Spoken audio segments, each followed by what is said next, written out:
నమస్తే, welcome to Aadan. నమస్తే రాజేష్ గారు. రాజేష్ గారు, సబ్జెక్ట్లోకి వెళ్ళబోయే ముందు ఒక వీడియో చూద్దాం. ఫస్ట్ ఇది సోషల్ మీడియాలో సర్క్యులేట్ అవుతుంది. వర్గంలో దాదాపు 1000 మందికి పైగా వాలంటీర్లు రిజైన్ చేసినాము. గుడిపల్లి మండలంలో 200 మంది వాలంటీర్లు రిజైన్ చేసినాము. దీన్ని చూసుకునే చంద్రబాబు నాయుడు మమ్మల్ని చాలా ఎవరిని ఓట్లు అడిగేకపోకుండా చేస్తూ అన్నాడు. ఇప్పుడు ఇంక మమ్మల్ని ఎవడు ఆపేవాడు లేడు. సీఎం గా మా జగనన్న గెలిపించుకుంటాము. మా కుప్పం నియోజకవర్గంలో మా భరత్ అన్నని గెలిపించుకుంటాము. ఎంతకైనా పోరాడడానికి రెడీ. జై జగన్, జై భారత్ అన్న. ఈరోజు కుప్పం నియోజకవర్గం విన్నారు కదా. ఇప్పుడు ఇదే రిజైన్ చేసినటువంటి వాలంటీర్లంతా సడన్గా ప్లేట్ ఫిరాయిస్తూ మమ్మల్ని అన్యాయంగా రాజీనామా చేయించారు, రాజకీయ అవసరాల కోసం రాజీనామా చేయించారు, దయచేసి మమ్మల్ని తీసుకోండి అని చెప్పేసి పెద్ద ఎత్తున విజ్ఞప్తులు వినతులు వస్తున్నాయి. సో తాజాగా మంత్రి డోలా బాలవీరాంజనేయ స్వామి అయితే నాకు ఈ శాఖను కేటాయించగానే నా ఫోన్లు వాట్సాప్లు మొత్తం వీటితోనే నిండిపోతుందని చెప్పేసి కూడా ఆయన కూడా మొన్న ప్రెస్ ముందు మాట్లాడటం జరిగింది. సో మరి ఈ రిజైన్ చేసినటువంటి వాలంటీర్లని తీసుకోవాలా వద్దా, దీని మీద పెద్ద ఎత్తున చర్చ. మీరేమంటారు? 2019లో జగన్మోహన్ రెడ్డి గారు ఒకసారి అధికారంలోకి వచ్చిన తర్వాత ఆయన ఈ గ్రామ వార్డు సచివాలయ వ్యవస్థ ఏర్పాటు కన్నా ముందుగానే ఈ వాలంటీర్ వ్యవస్థను తీసుకొచ్చారు. ఈ వాలంటీర్ వ్యవస్థను తీసుకొచ్చిన సందర్భంగా వాళ్ళు పెట్టుకున్న క్రైటీరియా ఏంటి? ఎవరైతే వైసీపీ పార్టీకి మోర్ లాయల్గా ఉంటారో వాళ్ళనే ఎంపిక చేద్దాం. అంటే మన ప్రభుత్వం ద్వారా ఒక ఆదాయ వనరు సృష్టింపబడుతుంది అంటే దాని లబ్ధి పొందే హక్కు వెసులుబాటు మన పార్టీ కార్యకర్తలకే దక్కాలి అని చెప్పని వాళ్ళ గ్రామ స్థాయి నాయకుల నుంచి వాళ్ళ పార్లమెంటరీ పార్టీ నాయకుడు విజయసాయిరెడ్డి దాకా వాళ్ళందరూ పూనుకొని ఆ కార్యకర్తలను ఎంపిక చేశారు. స్వయంగా విజయసాయిరెడ్డి చాలా సందర్భాల్లో ఇప్పుడు ఎంపిక చేయబడ్డ వాలంటీర్లో 190% మంది మన పార్టీ కార్యకర్తలే అని చెప్పని స్పష్టం చేసిన తీరు చూసాం మనం. తర్వాత ఎమ్మెల్యేలతో వర్క్షాప్ సందర్భంగా కూడా జగన్మోహన్ రెడ్డి గారు మనకి 2,60,000 మంది వాలంటీర్ల సైన్యం ఉన్నారు, 1,30,000 మంది గ్రామ వార్డు సచివాలయ సిబ్బంది మన చేతిలో ఉన్నారు, వీరు కాక ఇప్పుడు వీళ్ళని గ్రామ వార్డు సచివాలయ కన్వీనర్లు, తర్వాత ప్రతి వాలంటీర్కి వాళ్ళ పార్టీ తరఫున ఇంకొక పర్సన్ని అపాయింట్ చేశారు ఎలక్షన్స్ గృహసారథుల పేరుతోటి.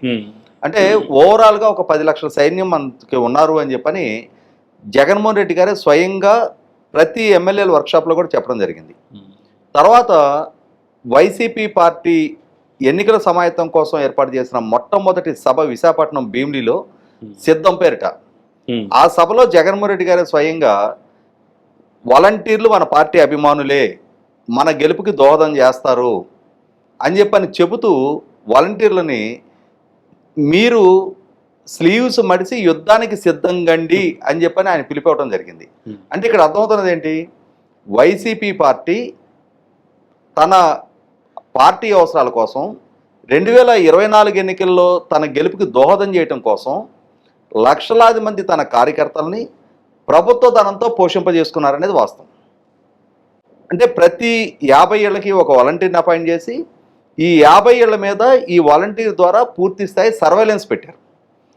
ఈ 50 కుటుంబాలకు సంబంధించిన వ్యక్తిగత గోప్యతకి కూడా భంగం కలిగే విధంగా, అంటే వీరి ద్వారా ఆ కుటుంబాల్లో సేకరించిన సమాచారంలో వాళ్ళ దగ్గర నుంచి సేకరించిన డేటాలో వాళ్ళు వాడుతున్న సోషల్ మీడియా అకౌంట్లకు సంబంధించి ఇంకొక అడుగు ముందుకేసి చంద్రగిరి నియోజకవర్గంలో అయితే మీ భర్తకి ఏదైనా అక్రమ సంబంధాలు ఉన్నాయా, మీ భార్యకి ఏమైనా అక్రమ సంబంధాలు ఉన్నాయా అని చెప్పని వాళ్ళ వ్యక్తిగత జీవితంలోకి కూడా అడుగుపెట్టి వాళ్ళ వ్యక్తిగత గోప్యతకు కూడా భంగం కలిగించిన తీరు చూసాం మనం. ఇటువంటి పరిస్థితిలో ఖచ్చితంగా ప్రతిపక్షాలు ఈ విధమైన ప్రైవేట్ ఆర్మీలాగా వీళ్ళని మలుచుకుంటున్న సందర్భాన్ని, ఆ మలుచుకుంటున్న అంశాన్ని వ్యతిరేకించి తీరతాయి. ఎందుకనంటే ఇక్కడ గమనించుకుంటే మనం 2,60,000 మంది వాలంటీర్లు, ఈ 2,60,000 మందికి ఒక్కొక్కరికి నెలకు 5,000 చొప్పున నెలకు 130 కోట్ల రూపాయల ప్రజాధనాన్ని వారికి జీతంగా ఇస్తూ ఉన్నారు. అంటే ఒక సంవత్సరానికి వచ్చేటప్పటికి 1,560 కోట్ల రూపాయలు. ఇది కాక ఒక 2 సంవత్సరాలుగా ఒక్కొక్క వాలంటీర్కి నెలకు 200 రూపాయల చొప్పున సాక్షి పేపర్ కొనుగోలు కోసం ప్రజాధనాన్ని ఖర్చు పెడతా ఉన్నారు. అంటే 2,60,000 ఇంటూ 200 5,20,00,000 రూపాయలు ఒక నెలకి. సంవత్సరానికి అదొక 62,40,00,000 రూపాయలు. ఇవి కాకుండా వీళ్ళని మానిటరింగ్ కోసం ట్రైనింగ్ కోసం అని చెప్పని ఫీల్డ్ ఆపరేటింగ్ ఏజెన్సీ అని చెప్పని ఒక ప్రైవేటు సంస్థని అపాయింట్ చేశారు. ఆ ప్రైవేట్ సంస్థ కూడా ఎవరిది? కసిరెడ్డి రాజశేఖర రెడ్డి అని చెప్పని జగన్మోహన్ రెడ్డి గారి ప్రభుత్వానికి ఐటీ అడ్వైజర్ గా పనిచేసిన అతనికి సంబంధించిన కంపెనీ అది. యూనికార్న్ కన్సల్టెన్సీ అని చెప్పని ఇక్కడే మనకి హైదరాబాద్ లో నానక్రామ్గూడలో దాని ఆఫీస్ ఉంటుంది. వాళ్ళకి సంవత్సరానికి 68 కోట్లు వాళ్ళకి చెల్లిస్తా ఉన్నారు. ఇవి కాకుండా ప్రతి సంవత్సరం ఉగాది సందర్భంగా వీళ్ళకి వాలంటీర్ రత్న, వాలంటీర్ మిత్ర, వాలంటీర్ వజ్ర అని చెప్పని వీళ్ళకి క్యాష్ ఇన్సెంటివ్స్ ఇస్తా ఉన్నారు. దానికి ఒక 240 కోట్ల రూపాయలు ఖర్చు పెడతా ఉన్నారు ప్రతి సంవత్సరం. ఇది కాకుండా ఈ సంవత్సరం ఎన్నికలు సమీపిస్తున్నాయి కాబట్టి ఆ క్యాష్ ఇన్సెంటివ్స్ పెంచారు. 382 కోట్ల రూపాయలు ఖర్చు పెట్టడం జరిగింది. అంటే ఓవరాల్గా ఈ 5 సంవత్సరాల కాలంలో ఒక్క వాలంటీర్ వ్యవస్థ మీద 9,500 కోట్ల రూపాయల ప్రజాధనాన్ని ఖర్చు పెట్టారు. అంటే 9,500 కోట్ల రూపాయల ప్రజాధనాన్ని ఖర్చు పెట్టి వారిని వైసీపీ పార్టీ సేవకులుగా వాడుకునే ప్రయత్నం చేస్తున్నారు. ఈ సందర్భంగానే ప్రతిపక్షాలు అభ్యంతరం వ్యక్తం చేసి తీరుతాయి. ఆ చేసిన దాని మీదట ఎలక్షన్ కమిషను ఎన్నికలకు సంబంధించిన విధుల్లో వీళ్ళు పాల్గొనడానికి వీల్లేదు. అట్లాగే సంక్షేమ పథకాలు అంటే క్యాష్ పంపిణీకి సంబంధించిన సంక్షేమ పథకాల పంపిణీ కూడా ఈ ఎన్నికల కోడ్ ఆఫ్ కండక్ట్ అమల్లోకి వచ్చిన తర్వాత వీళ్ళ ద్వారా జరగడానికి వీల్లేదు. వాళ్ళు ఎన్నికల ప్రచారంలో పాల్గొన్నా సరే మేము దాన్ని తప్పనిసరిగా చర్యలకు బాధ్యులుగా వాళ్ళని పరిగణిస్తాము, వాళ్ళ మీద చర్య తీసుకుంటామని చెప్పిన తర్వాత వీళ్ళు ఏం చేశారు? అప్పటి వరకు పార్టీ ప్రచారాలకు వాడుకుంటా ఉన్నారు. తర్వాత ఎలక్షన్ కమిషను ఒక 950 మంది మీద చర్యలు తీసుకొని వాళ్ళని సస్పెండ్ చేయడం మొదలుపెట్టి వాళ్ళ మీద కేసులు బుక్ చేయడం మొదలుపెట్టిన తర్వాత వైసీపీ నాయకులు వీళ్ళందరినీ మళ్ళీ రేపు మన ప్రభుత్వం వస్తుంది, మీరందరూ రిజైన్ చేసేయండి, రిజైన్ చేసి మా పార్టీ కార్యక్రమాల్లో పాల్గొనండి అని చెప్పిన మీదట ఇక్కడే అంటే ఆ కాన్ఫ్లిక్ట్ అరైజ్ అవుతున్నది. ఇక్కడ ఆ రోజు ప్రతిపక్ష నాయకుడు ఎన్డీఏ కూటమికి సారథ్య బాధ్యతలు వహిస్తున్న చంద్రబాబు నాయుడు గారు మీరు రిజైన్ చేయకండి, మీరు వైసీపీ పార్టీ సేవకులుగా మీరు కనుక పూర్తిస్థాయి బాధ్యతల్లో మీరు ఎంగేజ్ అయితే ఖచ్చితంగా రేపటి రోజున అధికార మార్పిడి జరిగితే మా ప్రభుత్వ అధికారంలోకి వస్తే మిమ్మల్ని పరిగణలోకి తీసుకోం, ఎవరైతే న్యూట్రల్గా ఉంటారో వాళ్ళని రేపు మా ప్రభుత్వ అధికారంలోకి వచ్చినా కూడా మేము కంటిన్యూ చేస్తాం, మేము ఇప్పుడు ఇస్తున్న 5,000 స్థానంలో 10,000 రూపాయలు మీకు గౌరవవేతనం ఇస్తామని చెప్పి నేను చెప్పడం జరిగింది.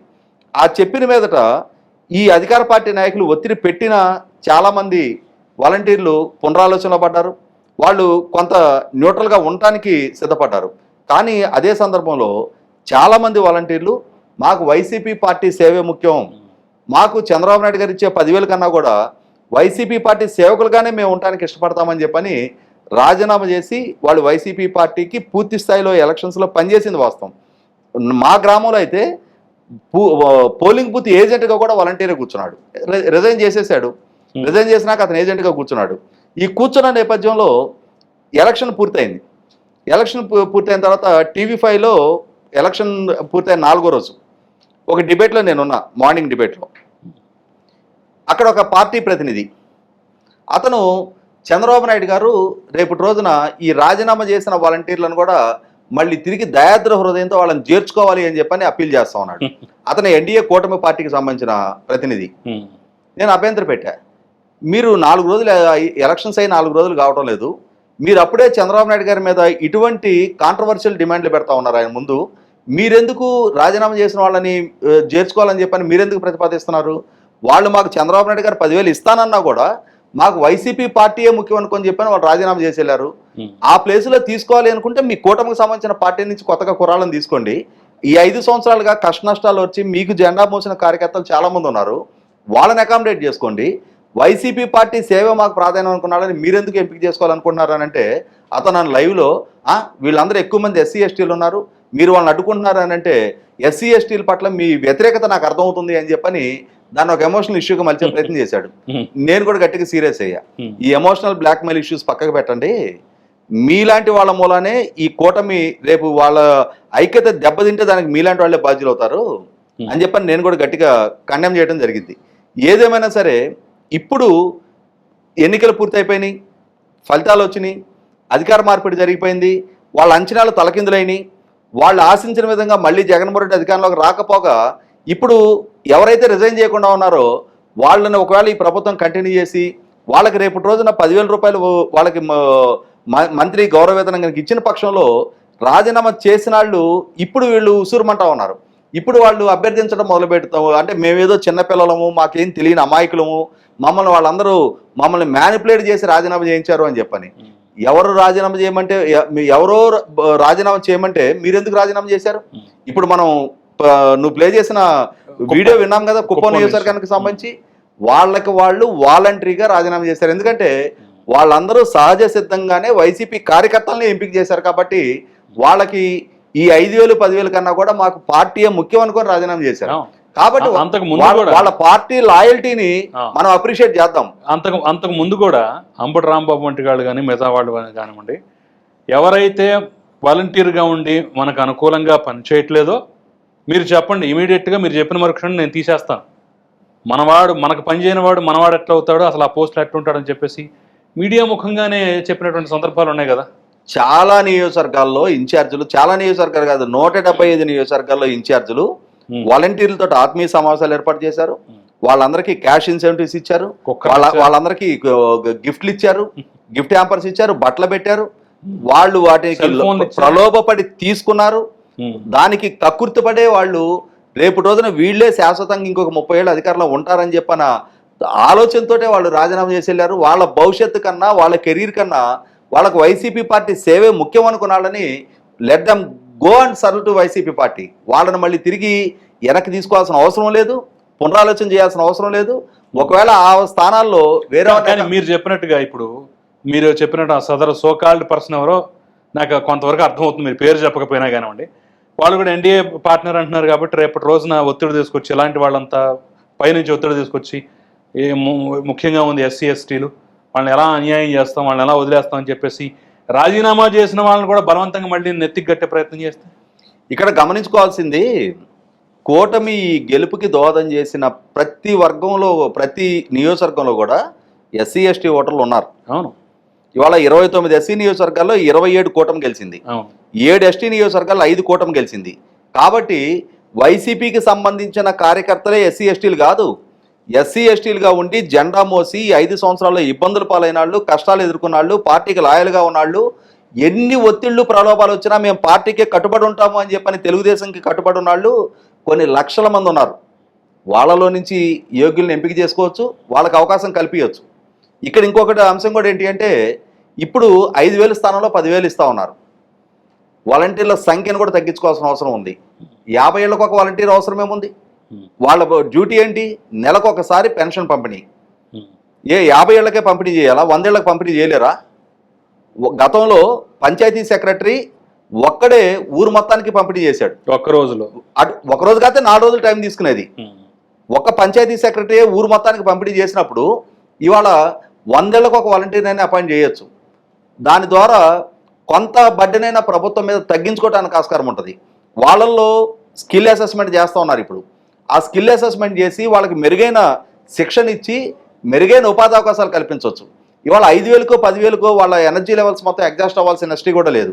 వాళ్ళు యూత్ చదువుకున్న వాళ్ళు ఉన్నారు, వాళ్ళని మెరుగైన ఉపాధి అవకాశాలు కల్పించడం ద్వారా వాళ్ళ కుటుంబాలకు కూడా ఒక మెరుగైన ఎంపవర్మెంట్ ఇచ్చినట్టు అవుతుంది తప్ప కేవలం 5,000కో 10,000కో వాళ్ళని పరిమితం చేయాల్సిన నెస్టీ కూడా లేదు. ఈ విషయంలో తెలుగుదేశం పార్టీనో చంద్రబాబు నాయుడు గారినో జనసేన కూడా ఈ విషయంలో ఏం ఒత్తిడి చేయదు. అంటే నాతో ఈ ఆర్గ్యుమెంట్ చేసిన ఆయన భారతీయ జనతా పార్టీ నాయకుడు. వాళ్ళు ఒత్తిడి చేయగానే చంద్రబాబు నాయుడు గారు ఈల్డ్ అయిపోవాల్సిన అంతటి అవసరం లేదు. ఆ పార్టీలో కూడా అతని వాదాన్ని పరిగణలోకి తీసుకోరు.